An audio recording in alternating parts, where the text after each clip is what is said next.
Hello, everybody, and welcome to the first episode of the Dimes and Buckets podcast. First ever episode is fantastic to say that. On the newly branded Weekly Armchair Sports Talk channel.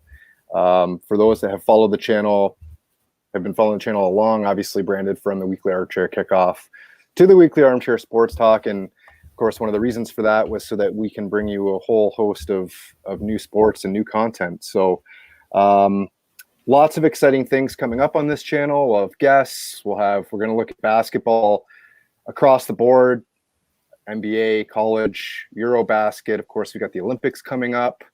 Olympic qualifiers going on right now. Somehow Canada, with 8 NBA players on the roster, managed to lose to the Czech Republic last night. So that's a bit of a sore topic for me at the moment. But yeah, lots going on. So if you're new, make sure you like the video and subscribe to the channel. Hit the bell to turn on the notifications so you don't miss anything. We've got the NBA draft coming up.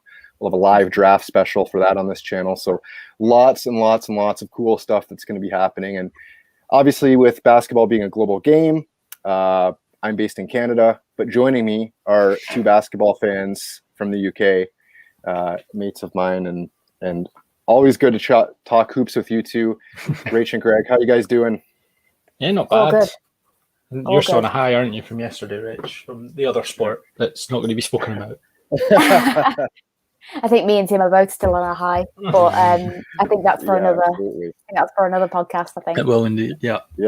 I think I might try and push my propaganda on midweek or something. I'll ask Keen if I can go on live and just kind of push that propaganda a little bit more. Yes, indeed. Yes, indeed. And as you can see, Rach is a rap. If you're wondering where our loyalties lied, I'm a Raptors fan, about an hour and a half away from Toronto. So 2019 NBA champions. Rach is also a Raptors fan. And of course, as you can see by the shirt that he's wearing, Greg is a Clippers fan. Yeah. So I think we might as well get right into it. We'll start with the Clippers, as my internet, my Wi-Fi has taken a bit of a shocker here, but we'll get into the Clippers, I suppose, right off the start. Yeah. Can you guys hear me okay still? Yeah. Yeah. You just can't see. Hello? You're just not moving. Okay. All right, gotcha. Yeah.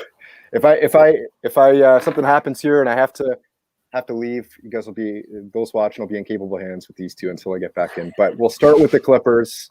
Greg, obviously, it was what was supposed to be a mammoth year for you guys, with obviously Kawhi Leonard and Paul George, joining the Clippers at the beginning of last season. Of course, COVID hits, and then you go into the bubble, and it was always going to be whatever team adjusted to bubble life the best that was going to win it. And then coming into this season, of course, the second season of Kawhi's 2-year deal, high hopes for the Clippers that they could capitalize on bringing those two in, and the amount of draft picks that they gave up to get Paul George that they sent to OKC. Where do the Clippers go from here? Obviously, a playoff exit for them. That if they had Kawhi, I know we would talk in the group chat that I think if they had a healthy Kawhi, that they beat the Suns. I'm just not sure if that Paul George was able to carry that weight on his own, and ultimately he wasn't. So where do you think the Clippers go from here? Do you think that they keep it intact? Does Kawhi stay? Do you look to move? There's been some rumblings that potentially maybe they look to move Paul George. They've got some free agents that they need to sign. How do you see things playing out for the Clippers this offseason? I think this offseason is probably bigger than the one sort of 2 years ago when George and Kawhi first came in. I think what was massive is during the season, Paul George re-signed. So all that capital that the Clippers spent to get him in, all the draft picks and everything, they've got that back, because people can say, like, if Kawhi leaving's massive and it's bigger than George leaving, but at least what we spent, we gave away our future for Paul George, and at least he's committed now. He's re-signed. He's going to stay with us for however long his contract. I think it's in our 4-year deal. Yeah. So he's staying with us. The Clippers' number one priority this season has to be make sure Kawhi re-signs. I think he will re-sign. I think he's happy in LA. That's where he wanted to be. He didn't want to be on LeBron's team. He didn't want to be playing for the Lakers. He wanted to be in LA, though. and he knows that's his franchise. I think if we had gone out the way it looked like we were going to go out against the Mavericks in the first round, Kawhi would have been looking to move away. But considering for the majority of that Suns series, that he was out, and we still only lost. We lost 4-2 in the end, but it looked like we were going to come back at points, and it was just individual moments in those games, maybe where Kawhi can take the burden and run the offense a bit better than Paul George can, and just be a bit more solid defensively as well. I think if Kawhi resigns and Paul George, and obviously Paul George stays, I don't think we'll trade him. I think the priority after Kawhi resigning is getting a point guard in. Because when we had Lou Williams, I don't think he was good enough. I'm not a massive fan of Patrick Beverley.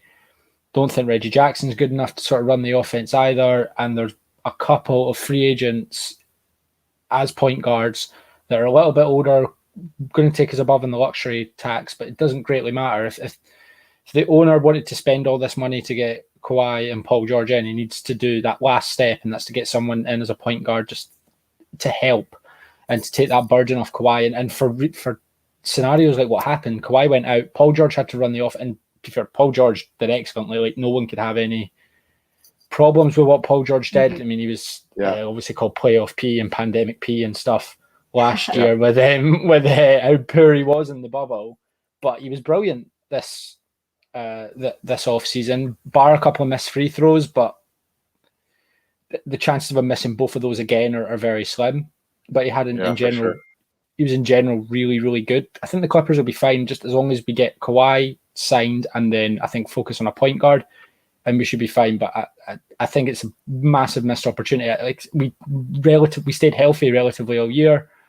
We tanked a little bit at the end of the season to get the favourable matchup with the Mavericks. That nearly bit us back because we nearly lost that series. Came back, won that series. Was confident going into the Jazz series. Outside the Jazz, despite them being the 1 seed. And then obviously role players like Terrence Mann showed themselves really well in that series. And then I don't know. I just think if Kawhi's fit, we beat the Suns, and then I back Kawhi to be able to take Giannis out of the game 4 times. And not have one of the other Bucks players take over. So it is a bit gutting, but I think that team is good enough. Like that is a core of a championship team. It just needs a couple extra touches, and like I said, Kawhi has to stay. Would you? We'll get to the comment first, Rach, before I come to you on that as well. Neil Driscoll's in. Hi guys. Neil, thanks for tuning in. Appreciate it. Again, guys, don't forget, hit the subscribe button if you're not subscribed to the channel. Hit the notification button. Get all notifications of when we're going live. Like I said, lots of exciting things coming. Thanks again, Neil. Rachel, come to you as well. Obviously, a player that we know well here in, like, as Raptors fans, and Kawhi Leonard and what he did for us in that 2019 season. Do you agree with Greg? Do you think the bones are there of a championship team with Kawhi and Paul George? And is it just a matter really of just tinkering? And Greg touched on it there. It's something I know we've talked about amongst us, is just adding that point guard, that sort of facilitator or creator that can get those two involved and really help, with stimulating that Clippers offense. I mean, Beverly, we know what Beverly's going to give you defensively, but yeah, what are your thoughts on the Clippers? I completely agree. I think the main priority this offseason has to be to re-sign Kawhi for the Clippers. It's a no-brainer. He's a game changer. He's absolutely insane. I mean, like you said, Tim, me and you both know exactly what he's like and what he can give you in a game 7. I mean, that shot, it was somewhere else. I just remember the feeling of watching it go in, but that's what he gives you. He gives you those game-changing moments, and he can step up when needed, and he almost always does. To his credit, Paul George, he did step up when Kawhi wasn't there. He dragged them through a few times, obviously going down 2-0 and then coming back and kind of always showing that resilience and always never giving up. That's what you obviously want to see in a team. And Paul George put up some insane numbers during those few games when Kawhi unfortunately was injured. So I think the main thing would be to keep those two, obviously, but to re-sign Kawhi is a massive must for the Clippers. I want him to come home, but I know it's never going to happen. So, but I know me and you, Greg, we've had this conversation before. But I'd love him to come home, but he'll be fine. Yeah, I don't think it's going to happen. Kawhi, if you're listening, you might think LA is home. Please come back to, please come back to Toronto. Please come back to Toronto. Just tell us what you want. Are nice. Yeah, we're very nice people. We promise we won't fly a helicopter over your car anymore. Okay, I don't know. I don't know what else there to say, but that's the main thing that they need to do, sure. And obviously, focus on kind of shoeing it up a little bit and getting that little bit better defensively. So yeah. Well, but they're a strong team. Like they are absolutely a very very threatening team. But like you said, there's just a few little missing pieces just here and there that you just need to kind of slot in to see. It hurt more that it was Chris Paul as well on the Clippers for to do that. You really don't like him, do you? I don't like him now. I loved him when he was there. Like him and Blake Griffin were great fun to watch. But it was 7 years he spent in the Clippers, and then for him to be the one to put up, I think it was 43 he got the other night, and just it sucked the life out of me. I was like, oh, brilliant. Had to be him. Couldn't be like Booker that went off or anything. No, it had to be Chris Paul on the Clippers floor that put out 43 and put us out. But tremendous performance from him. Interesting off season indeed for the Clippers coming up. And of course, they still have the free agents to sign. Of course, of note would be Reggie Jackson. So certainly some cap navigating that the Clippers are going to have to work their way through in order to get all these deals done. Well, Rach, you touched on that epic Kawhi winner against the Sixers, so it's a brilliant segue from cheers to jeers. We'll look at the tiers of the Clippers, and certainly Joel Embiid and Ben Simmons, and lots of talk around Ben Simmons over the last couple weeks now. Certainly since the Clippers were eliminated from the playoffs. Doc Rivers certainly not doing much to quell. He's come out in the last couple days trying to quell the sort of backlash on Ben Simmons and maybe the trade rumors, and saying that they want Ben back and that they're happy to have him. Stephen A. Smith, of course, from ESPN, says that the sources that he's talking to are saying that absolutely the Sixers are shopping Ben Simmons and open to a deal. Doc, after the elimination, you had both Doc Rivers and Joel Embiid, sort of Doc being non-committal immediately after the game when asked if he thought that Ben Simmons was someone that could lead them to a championship, and saying, I really don't know. I can't answer that right now. And of course, one of the plays that you point to in that game 7 was the sort of free lane that Simmons had to the basket for dunk, ends up passing it. Joel Embiid kicking it out, and Joel Embiid, bad decision certainly, and Joel Embiid commented on that and pinpointed that as one of the ways that he saw the game turn. So I guess, Greg, I'll come to you first on this one. Yeah. Do you see Simmons moving? Do you see Simmons remaining as an integral part of what the Sixers are trying to do? And do you think he is? Do you think he can remain part of a championship squad and be a player that can make those plays for you in big moments when you need players to step up, to make big shots, to we always say that big players like Kawhi Leonard and the likes of LeBron James and Kawhi are players that can get a basket to stop a run against you, and they can get a basket to keep a run going. Does Ben Simmons strike you as the kind of guy that can, become into that Giannis bracket, into the Kawhi bracket, maybe even into, certainly maybe not the LeBron bracket, but that superstar player that can lead you to a championship? I think he can be. I just don't think he will in Philly. I think for as long as Joel Embiid's there, that team's centered around him, and while he's there, they need to surround him with shooters, and that's just not what Ben Simmons is. I think he's definitely good enough to be the number 2 on a championship team, because the number 1's always going to be the point guard, or it's always going to be the one that's putting up 30 plus a night, shooting threes, and that's always going to be the number 1. But there's no reason why because of how good he is defensively and his size. Like, he's 6'10". He's massive for a to be running the offense at 16. Doesn't have to be. He could move to the small forward or play as part of the front core as well. But I don't think he'll stay in Philly. I think he will be traded. But apparently the Sixers are only fielding offers for players that have sort of all-star potential or potential all-star. Yeah. There's only so many players there that sort of stand out. Like apparently, there was a report through the week that the Indiana Pacers were interested in trading Brogdon, but they didn't want Brogdon. Mm-hmm. So really, that it sort of cuts the options. It could be Washington maybe for Beal if Beal says that he wants out, but Bradley Beal saying he wants out of Washington is like he could have left years ago, and never has. He's stuck with them a while. I can't see them having enough to get Damian Lillard, and I can't see Portland letting go of Damian Lillard even for Ben Simmons, because I don't think he accompanies what Portland have either. It's I think Ben Simmons is definitely good enough. Like Tim Duncan won MVPs without being an elite 3-point shooter and just being an elite defender and in and around the post and things like that, which you can be, but his confidence is awful. And the comment there as well, he needs to start shooting the ball. He does.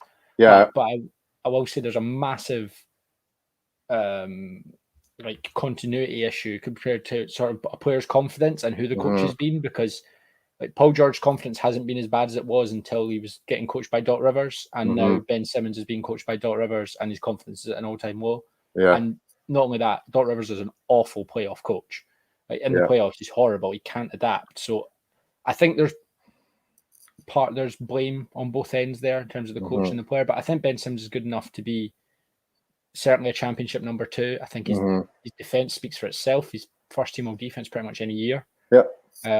He's certainly good enough. He just needs to start shooting the ball and just be a bit more confident in himself. Rach, Greg and Andy Canaldo 07. Thanks for the comment, Andy. Bring up it. Just touched on it, and they bring up sort of one of the central points around Ben Simmons and what he's able to provide right now to the offense in Philly is just shooting. And his 3-point shooting isn't great. Of course, in the modern NBA, we know that it's not the same. It's not the same NBA where you've got your traditional post players and you play back to the basket. All the players on the floor, it's a make or miss league, and you need to be able to make shots at the end of the day. So, is that really the central theme here to what's holding Ben Simmons back is his shooting? I mean, he's not great at the foul line. We know that his 3-point shooting isn't great. It just makes him easier to defend, doesn't it? At times when that you don't need to get up right up into him. Is that really the thing that's holding him back, do you think? 100%, because there's no doubt that he's obviously massive, and his defensive abilities is obviously polar opposites to what his offensive abilities are. But when you shoot 33% from the free throw line, I mean, we were talking beforehand, and obviously I know there's pressure on the free throws, but it's uncontested. Yeah. Like the free throw is probably, I wouldn't say easiest, but it is one of the easiest shots in the game. And when you're shooting 33% in a series from the free throw line, it is quite worrying. And obviously, like you say there before as well, his threes aren't great, but he is solid defensively. Yeah. So I think that part of his game is absolutely fine. He has the potential to be class, like world class, but his offensive abilities are just lacking so much. But I've heard recently that apparently he's snubbed the Olympics to stay home and work on his offensive game. So I think that if he can work on it, if it's something that can be worked on, because like you touched on there, confidence is everything. I know from playing various sports, if you're not hitting it, then your confidence is going to be so low. I mean, you only have to look at like Harry Kane in the Euros, or like once you get one, it kind of sets that snowball effect. And if he starts sinking them, then he can kind of get that confidence back and just say, right, I can do this. But you touched on it before. The thing that really annoys me about him is that he looks for every avenue apart from shooting. Yeah. Even when he has possibly the easiest shot you could possibly think of, he will look for every single other option rather than shooting. And like you said, Tim, that's not the NBA now. Yeah. You have to get in there. You have to get in the thick of it and just shoot. Yeah. That's absolutely. the main of it. Yeah, just to give everybody some context, Ben Simmons, a career 14% 3-point shooter. It's just, generally if you look at a player that's shooting in the 30%, over 30%, you would say that they're not a great 3-point shooter. So to be shooting 14% is just abysmal. And really in the NBA, I feel like you need to be shooting, 38, 39, 40% from three at a bare minimum. Because you're going to get open looks, especially a player like Joel Embiid, who's going to command help and who's going to command so much attention. Do you think that for Philadelphia, I guess for both of you, do you think that for Philadelphia, maybe did they miss an opportunity not to explore the trade option more of Kyle Lowry, or if they did explore it, not to maybe, I know Rach, you're gonna hate this one, but to not explore it heavily in terms of being able, if Lowry was open to it, to bring him home and maybe give sort of the decision making in that offense a little bit better capability, because like we touched on at the start, we saw Ben Simmons with the decision that he made sort of late in that game. Maybe if you've got the ball in the hands of somebody like Lowry who can, and Greg touched on it, run the offense, distribute, and put players in good positions for them to score. Is that maybe part of the problem as well, as Simmons just not getting in those, if Kyle Lowry, for example, is driving to the basket, you can negate some of Simmons' 3-point, issues by a drive and a slash to the basket, for example. He's really a guy who's a slasher and likes to get to the rim. Is it maybe just putting him in better positions?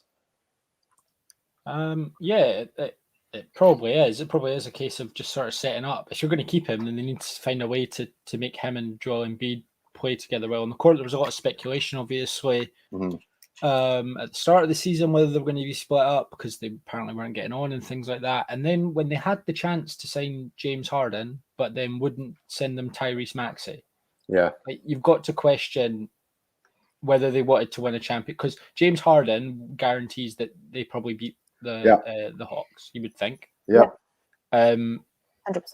And just for Tyrese Maxey, Tyrese Maxey's good, but James Harden's like an MVP candidate player. He will single-handedly win you games and win you games in big moments. And it wasn't like they weren't willing to give up Ben Simmons. So they're willing to give up the all-defense 6'11" point guard. Yeah. But they weren't willing to give up Tyrese Maxey. It was it was really strange. Right. And now they're going to shop him around, and they're not going to be able to get anything near James Harden, because there's not really many superstars that want out. Damian Lillard, maybe. Bradley Beal, maybe. That's about it. And then other than that, you're looking at players that are sort of number twos on championship teams when they want to go and get someone that they could have got someone that would have been a number one on their team for the next 3 years. It was strange. They're going to end up with someone like CJ McCollum or something like that, probably. Yeah.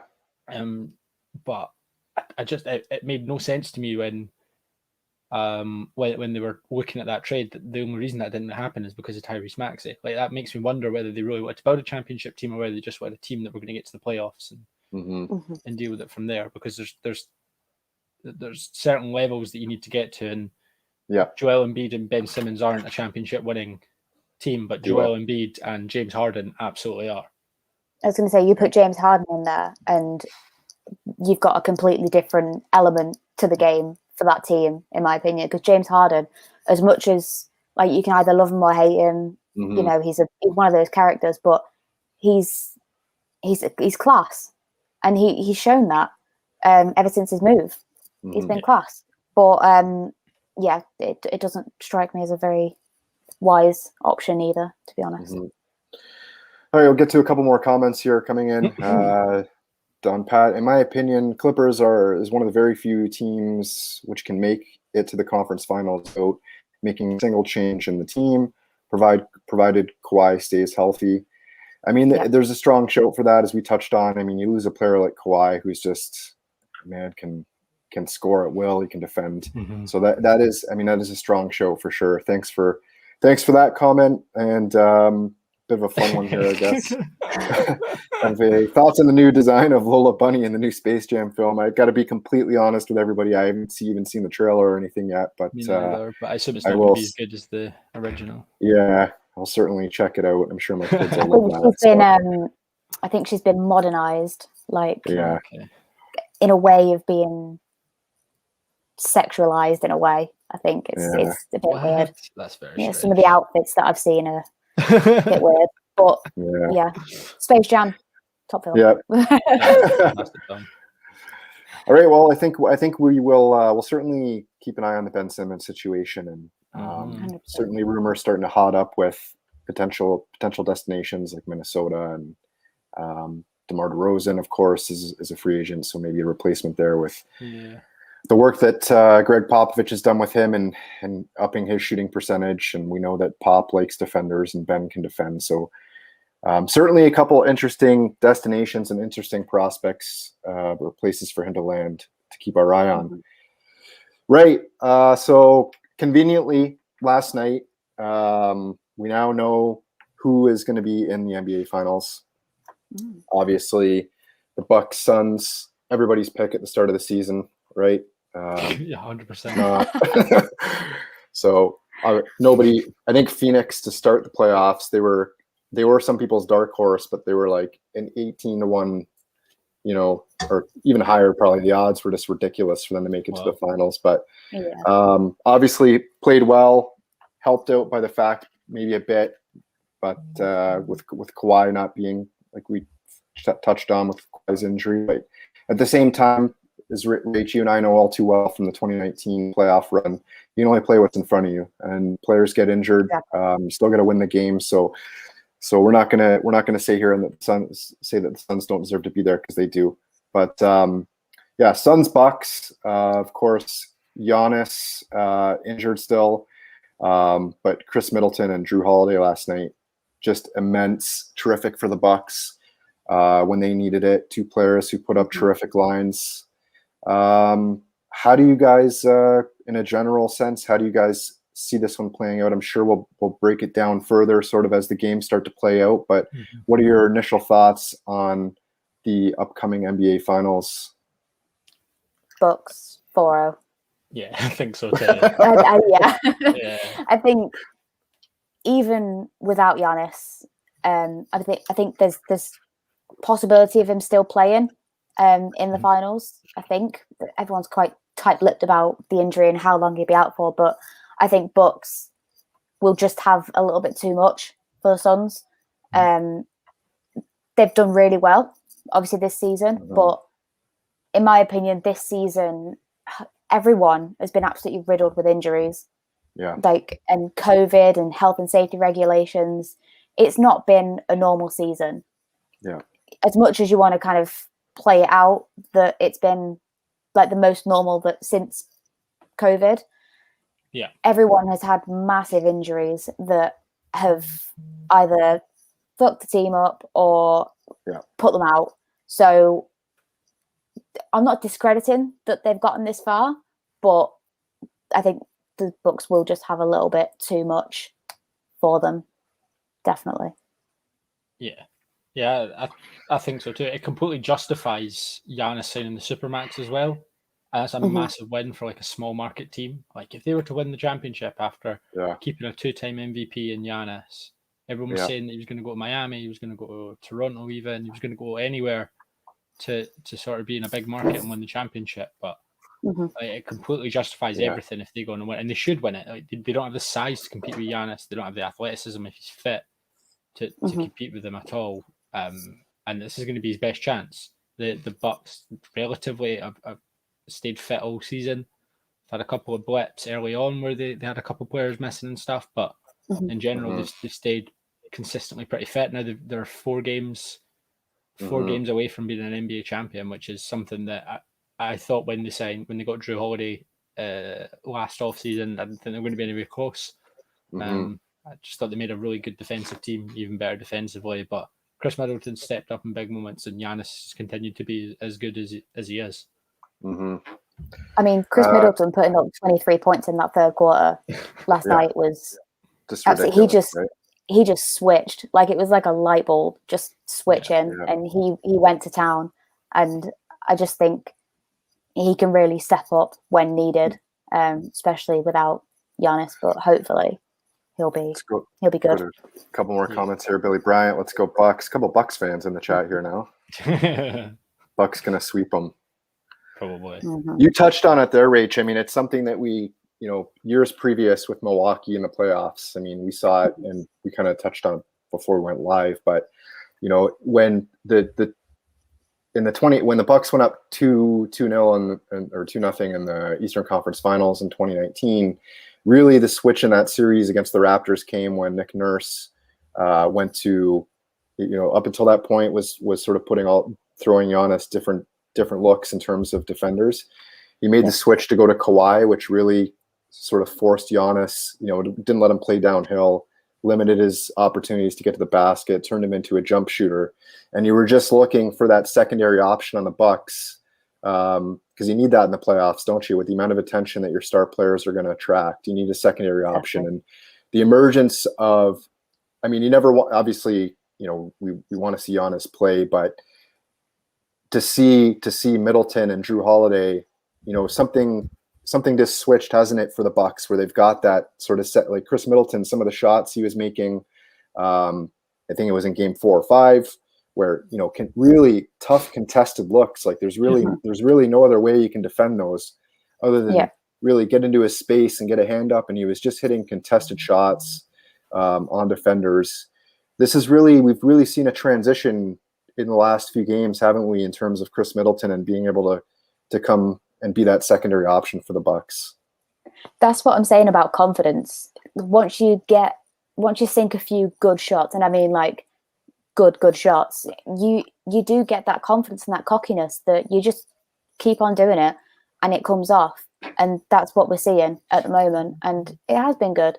I mean, I'm not a Bucks fan at all, obviously, but it's, I think this NBA finals is just meh. Anyway, I think everyone's just a bit, meh. But I'd like to see the Bucks win it, just because I think Giannis he's absolutely insane, and he's such a likable guy as well. I like him. So how much of an impact? I mean, the injury news coming out right now, Greg, is that Giannis is day to day. So you would expect that they're going to do everything they can to get him healthy for the NBA finals, obviously, but. Generally in these series, if there's sort of any question, you might tend to see Giannis maybe miss a game or two looking at the back end of the series and certainly getting him fit for a game 5, 6, or 7 scenario. How much of an impact with what we've seen from Middleton and Drew Holiday over the last couple of games? Do you still back the Bucks to be able to come out and really take it to the Suns in the early part of that series if Giannis is missing? I think they've got the experience over the Suns as well. Like that Suns team's really young, minus Chris Paul. And Chris Paul even then hasn't been in this scenario before.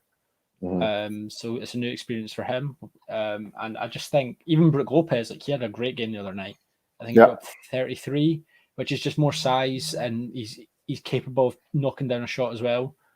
So I think the Bucks will just be too well drilled and set up too well with or without Giannis to limit the Phoenix Suns scoring options. I think the Clippers, even in their series, did that really well, is when the Suns were struggling to find, or when the Suns couldn't get their main way of scoring to kick it out to Booker or Paul, then they were struggling. And the Bucks are generally a better defensive team than the Clippers are. So I would back the Clippers regardless. I'd back the Suns the Bucks to beat the Suns regardless of wishful thinking, Greg. Back the Bucks to beat the Suns regardless. But I think Giannis probably misses maybe game up to game 3, and then if he's fit from game 4 onwards, even if they're 3-0 down, if Giannis plays 4 of those games, I think they win it. Like he's just, I don't think the Suns can match up to someone to stop him.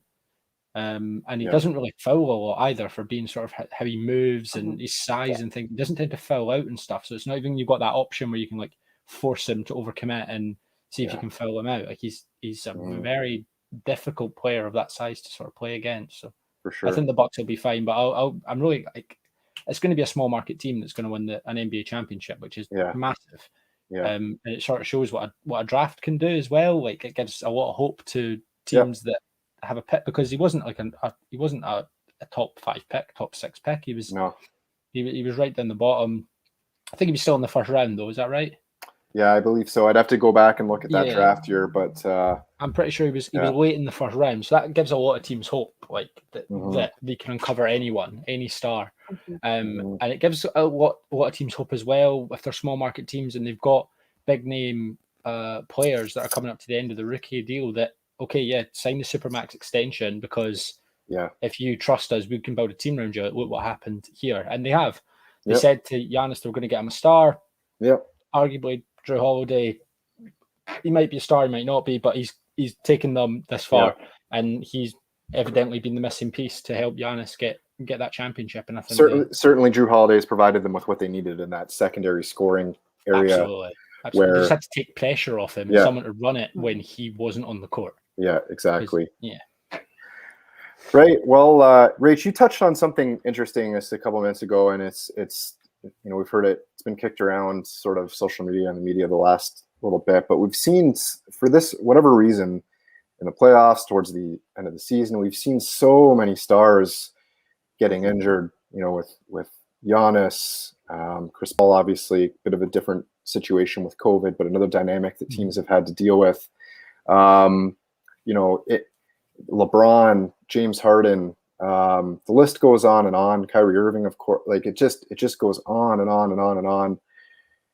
What do you think it is? Do you think it's just down to, what most people are saying, and that it's been a COVID year, the schedule's been compressed, there's been a lot of, this sort of last season ended and then this season got going right away, the pressures of playing in the bubble and that whole, we know how much athletes are creatures of habit and how much of the routine has been completely unsettled. Do you think it's just down to that? Do you think it's down to the congestion of the games and sort of the last year just compiling to see all these guys all of a sudden go down at the same time, especially with the amount of minutes that your stars are going to play? I think 100%. You've got to, yes, they are sports people and they are accustomed to, being in these situations where they have to play game after game every 2-3 days. But being in the world that we're currently in at the moment, where, there's this of the virus floating around, well, not so much anymore, but it's still there and it's still prevalent.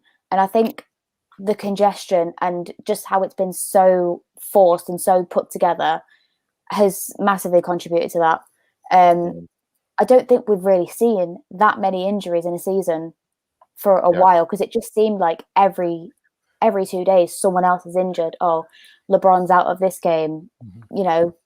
Kyle Lowry's out of this game. It seems like every single match, it's certainly in the regular season, that there was someone coming down with either COVID or a pressure injury. So I think it has had a massive effect on some teams. Lakers come to mind. I wouldn't say the Raptors, because my view on the Raptors this season has just been we weren't in our natural habitat.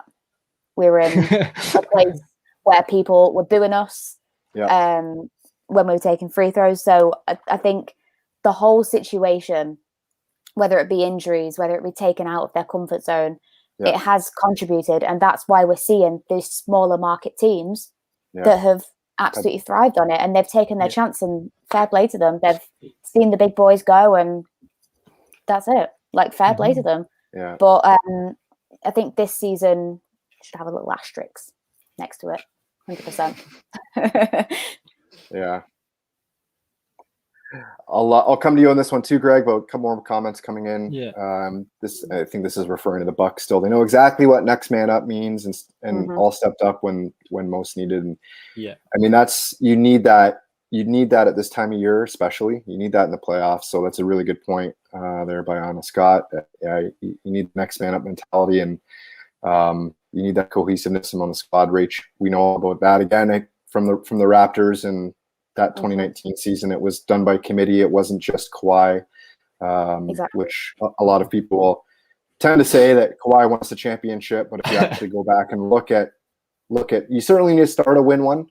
Absolutely, 100% agree with that. But if you look back at what was done that season, similar to what's going on with Milwaukee right now and the galvanization that's taken place. So, and it's AD as well. Yeah, another good shout for injury. What do you think, Greg? Same type of thing? Do you think it's just a byproduct of the craziness of the last year and, you know, everything that's gone on in the world of sports? Yeah, I think that's exactly it. Obviously, going from last year being in the bubble, that season ending later than normal, this season starting later than normal. Like, players that have been in the league a long time, like, they'll have ways in which their routine makes them peak at certain points, and when they're, like, just in terms of how they train, what they eat, how they sleep, everything like that, they'll have ways in which their body will peak at different points. And if their body was peaking at the wrong time, just out of because they didn't have time to fix that between sort of the season ending, especially the Lakers, whose season ended right at the very end, obviously. Yeah. And then they went straight in, and they were the team sort of that come to mind in terms of most affected. Like, you would never have said they were going to be in a playing game or playing the winner of a playing game right down the bottom of the Western Conference. So, yeah, I think it's just a case of these elite, because it was a lot of the older guys that got injured. It wasn't really the young up and comers. It was the guys that had been in the league a long time. So I think that's probably it. I think it's like they've got a routine. This is their routine. This is what keeps them fit, and that was sort of like knocked all out of proportion with everything that's been going on. And then obviously the league's a lot more physical than it was even sort of 5-6 years ago. Yeah. And that has an effect as well. But I think next year with a normal season, with everything sort of happening around the same time, I think there'll be a lot more, and obviously, hopefully, the threat of COVID won't be as high. I think next season will have a lot less injuries, but this season was just a case of sort of who could stay fit for the longest time, and the Bucks and the Suns have sort of done that. And fair play to them. Like, it was going to be a lottery sort of on who did it and then who performed the best under that sort of pressure. But it is probably a telling fact that the Suns are one of the youngest teams in the league, and they weren't really affected as much by the injuries. Yeah, and I think it also probably lends to the fact for the Bucks, like we've been touching on sort of all through this, is that when you've got those secondary options and your team's a bit more balanced than your traditional super team, you know, look at the Nets and what fell on Kevin Durant for large chunks of that series, and the numbers he was putting up were terrific. But I think a lot of teams, you know, when you look at the Nets and Durant, can live with the fact, like, he's going to get his 43 points, but we'll make him take 30 shots to get it and make him shoot a low percentage, and just take care of everybody else. So, certainly a lot of teams fell victim to that in the playoffs. Well, this has absolutely flown by. We'll finish off with our last topic of today's show on the Pascal Siakam trade talks, which have emerged over the last week or so. And come on, Greg, you had to know, as Raptors fans, that this was, for me and Rach, that this was going to come up. So certainly, you know, Rach, the Raptors had a bit of a funny year, didn't they, in terms of not playing in Toronto. For those who aren't aware, were forced to play their season in Tampa Raptors this year. And, you know, we just touched on all the things that take you out of your element as a pro athlete. The season didn't go well, obviously. They had their own sort of COVID just when they were starting to win, put a winning streak together and get themselves back into the playoff hunt. COVID hit the team.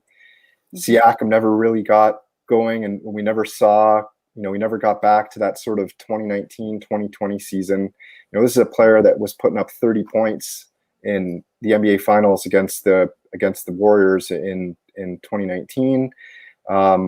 Rumors sort of breaking that he, you know, had a bust up or with Nick Nurse, and then he was sort of, you know, left out of games because of it. What's your? I'll come to you first on this one, Rach, as a fellow Raptors fan.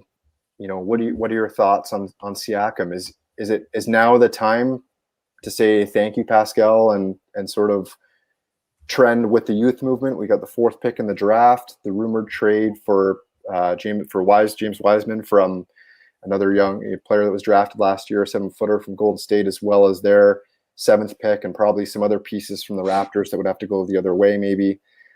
What are your thoughts on it? And, you know, where you stand on the sort of Siakam trade talks, and do you think it'll happen? It's hard to say because this season, like I've said before, I tend to not really judge players too harshly from this season because it has been absolutely awful. Like I alluded to before, not using it as an excuse, but obviously it didn't help that we were taken out of our city. But Siakam's a funny one. I love him. I think he has the potential to be lethal. He's shown in glimmers that he can be. But if we are going to really rebuild and really, really rebuild and get this young youth element, then, I mean, maybe it is a good option, but I would be sad to see him go. But, I mean, Wiseman, he is class. Yeah. He would do us a really, really good job. He would shore it up in that position. Somewhere where we sort of struggled this year, wasn't it? With exactly. Brought in Alex Len and God. the other big his name is, this is ridiculous that it's escaping me, but really struggled with size this year, didn't we? Oh my God, what's his name? It's just completely. You ever get those mental blocks where like it's ridiculous because it's right on the tip of your tongue? Aaron Baines. Yeah, Aaron Baines. Yeah, God, yeah. He's awful. So, I have never. Yeah. I know I said just like 5 minutes ago that I wouldn't judge people too harshly this season, but he is, my God, awful. I think I'd do a better job, and I'm 5'3". So, I mean, God bless him. But yeah, Andy, I completely agree. We need a center. But yeah, the thing with Aaron Baines, which always drove me nuts, is like you're 1 for 8 from 3-point land. You're not like his form isn't great. Like he shoots it weird as it is. You're 1 for 8. Just stop shooting. There's a better option. There's a better option. Even though you're wide open, there's a better option than your wide open 3 from the top of the key that you just missed like the last 7 of. Like, just give it up. I mean, I know I said before about confidence, but I just those players that you say they have it in their locker. He doesn't. He just doesn't have it in his locker. Yeah. If anything, he's just big, and that's it. We need to really, really replace Gasol, because after obviously he left, he was absolutely insane for us that season. He was one of my favorite players, but we really, really need to really replace him. Yeah. And not with Aaron Baines. I'll come to you as well, mate, on Greg on the Siakam trade talk. I mean, we've seen. I mean, this is a player that picked up basketball from a late age. He's developed quickly. He's athletic. He's got wings. He's got length. And then now he's just sort of grown into that player. He gets to the basket well. Teams maybe have sort of found him out. He's got that sort of spin move where he spins back once he gets in the paint. So maybe teams have found him a little bit, but again, we come back to your 3-point shooting in this league, and that it's a make or miss league. You got to be able to make shots. And, we've seen again, another player from him, or another player similar, not as bad as Ben Simmons, obviously, but a player that doesn't make outside shots consistently. Yeah.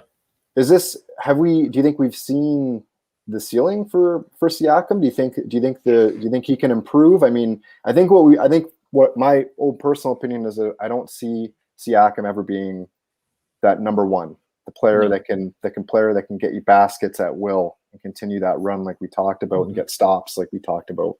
But do you see him as a player that maybe can continue developing into a Chris Middleton type of player, the emergence that we're seeing from Chris Middleton right now? Because we've seen it before from Siakam in the NBA Finals.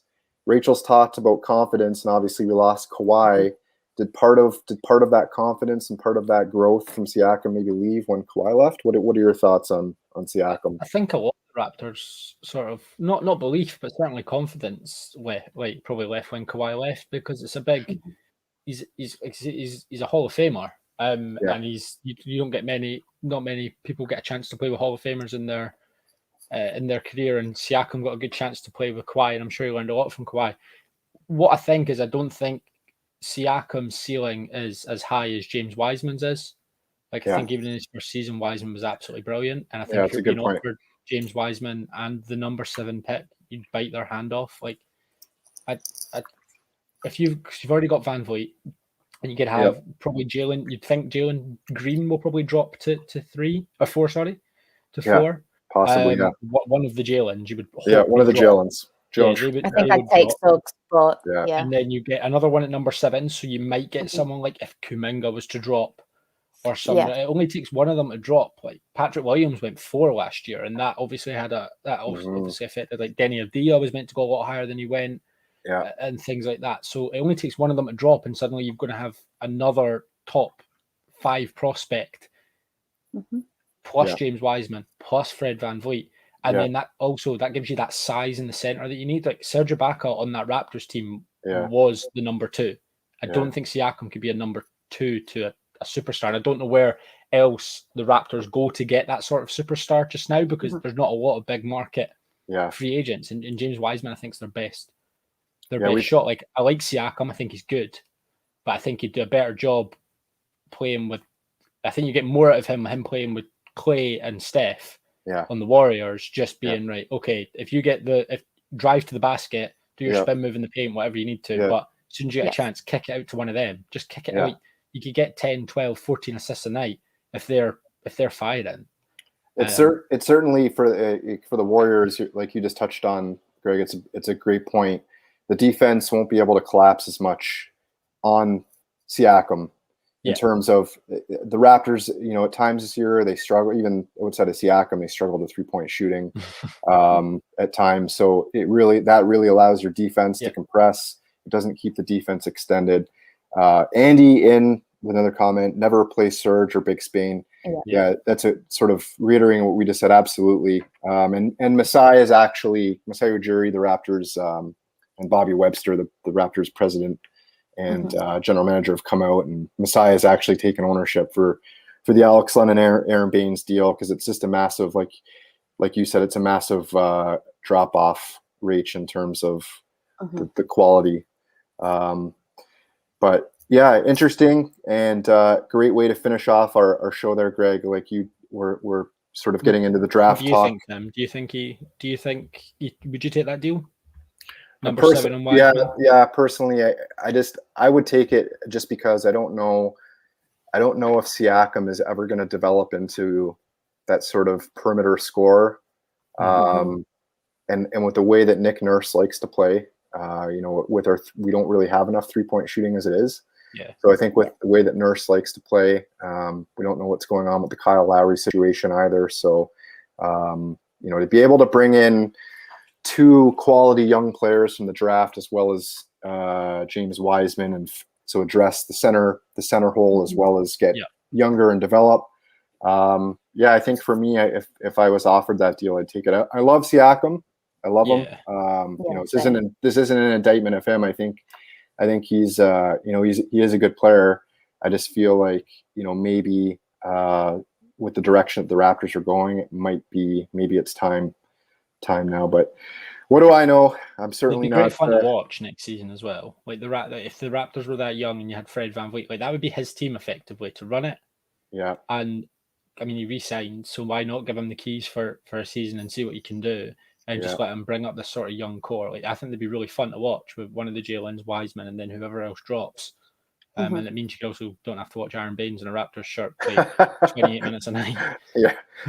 That something definitely has to change on that 100%. But we've also got a lot of good rookies as well on our books. Like Malachi Flynn, I think has been towards the latter end of the season. He started to really turn it up. Yeah. So and you got OG as well. Exactly. And there's no nothing to say that if we did get that 7th pick that we don't all of a sudden go flip it, for something else to bring in. To bring in another player. So, but good. So I think we'll see what happens. We'll keep similar to the Ben Simmons situation, we'll keep our eye on that one. We'll finish off today's show with a couple of comments. Greg, you sort of alluded it to there as well. I just want to touch on the draft talk. So we will be getting into sort of draft special on this channel as we get closer to the NBA draft. And we will certainly make sure that we we incorporate some sort of draft special leading up to the draft, and then as well, hopefully a watch along for the draft. So good stuff coming, folks. Don't forget to like the video, give it a share. Don't forget to subscribe, hit the notification bell, please, because we've got a lot of good things coming. And from our channel host, Bruno, 100%. No, he wouldn't. Scrappy little fucker and draws a foul really good. Yeah, but it'd be like Trae Young. You wouldn't be Kyle Lowry. Like Kyle Lowry is like 36. Well, obviously taking age out of it, Yeah, but so I'm just saying he draws the foul very well. Yeah, Trae Young. Trae Young's a little, and he's a wee like moaning little git. Trae Young is a good shout as well. You leave Trae Young alone. Yes, he is. He's just got that horrible attitude because he knows he's good, and that's what Bruno's got. Couple more points here. I'm guessing many teams will go after Conley and Hardaway. Absolutely, certainly a topic for another show we can get into. So thanks again, Don Pat, for the comment. Excited to see how Gary Trent progresses. Yeah, another player that the Raptors are going to have to try to get under. I think he's got one more year left on his rookie deal, or did it expire this season? So another player that will be interesting to see if he resigns. But thank you everybody for tuning in. Had so much fun for our first episode. You guys want to shout out to your handles there on Twitter? Yeah, sure. I made a separate one from my football account to basketball, so it's Raps with Rach 7. Just follow me over there. Brilliant. Greg, yourself? I'm becoming slightly less active on Twitter because it's slowly driving me insane. But if people want to watch anything to do more with football, I think it's going to be Wednesday this week. We have the Talk of the League podcast. We're going to talk a little bit more about Aston Villa and a couple other Premier League teams that are making moves slightly more under the radar. I think with Wolves, who they've signed today as well, we'll be talking about them too. So that'll be Wednesday, I would have thought, around about 9 o'clock. Nice one. And if you're watching this, if there's topics that you want us to get onto for the next or upcoming shows, it's scrolling across the bottom there on the banner at sportsarmchair_. Get a hold of the channel on Twitter, on social media. Get in the comments for this video. Let us know what it is you want us to cover. Get in the comments anyway and let us know what you thought and what your opinions are on some of these topics. And we'll touch base with you on the next one. Thank you.